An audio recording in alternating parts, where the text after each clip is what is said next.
So I think what I'm saying is that the quality industry is some kind of parallel universe.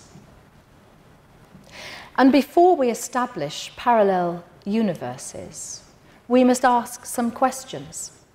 Does quality in medical education reside in setting standards and inspecting against them? Can quality be guaranteed by quality agencies and regulators? And let me tell you, today is Saturday.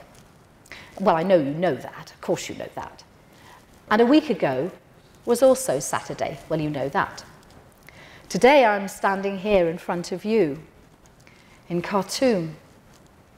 Last Saturday morning, at the same time, I was marching through the streets of London. And I was marching through the streets of London with 12,000 doctors, most of whom were doctors in training, some of whom were their teachers. And I was marching through the streets.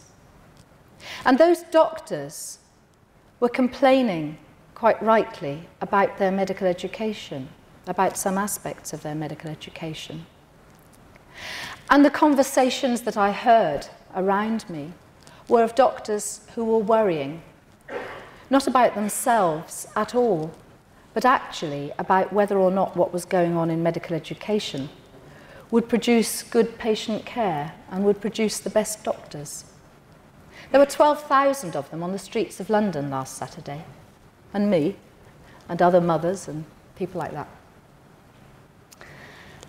And at the same time, there is a huge development of the quality industry regulating medical education.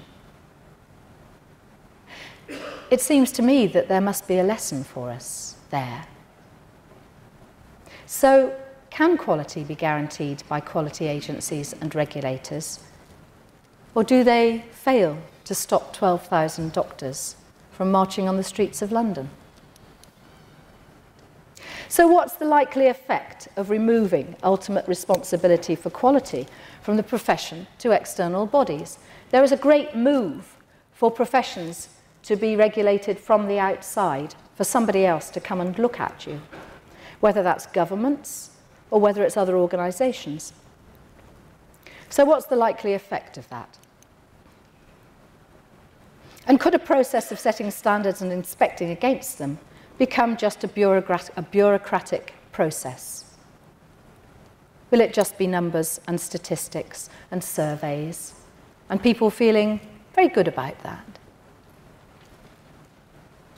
So we need to ask those questions before we establish a parallel universe.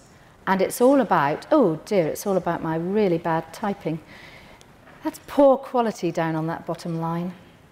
Who controls the quality agenda is the question that you must ask always. So, we've done a lot of research actually on the quality control of medical education. And we asked the people who were being inspected, being quality assured, what they valued about inspection. And it was very clear. They did not value the adoption of externally imposed standards. No, that wasn't it. They didn't really value the collection of data about what was going on. No, that wasn't it either.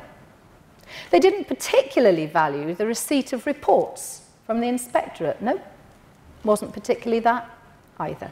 I mean, they did all that, they received it all, very interesting. No, that wasn't really what they valued. What they did value, however, importantly, was the opportunity to make local developments because the inspectors were coming. And they used it to say, so now we must do this. But what they did was change what they were doing in the ways in which they wanted to. They used external quality control, quality assurance, as a lever for change. And that's wonderful because it kept the initiative with them. And that was marvellous. So the ownership of quality actually stays local and stays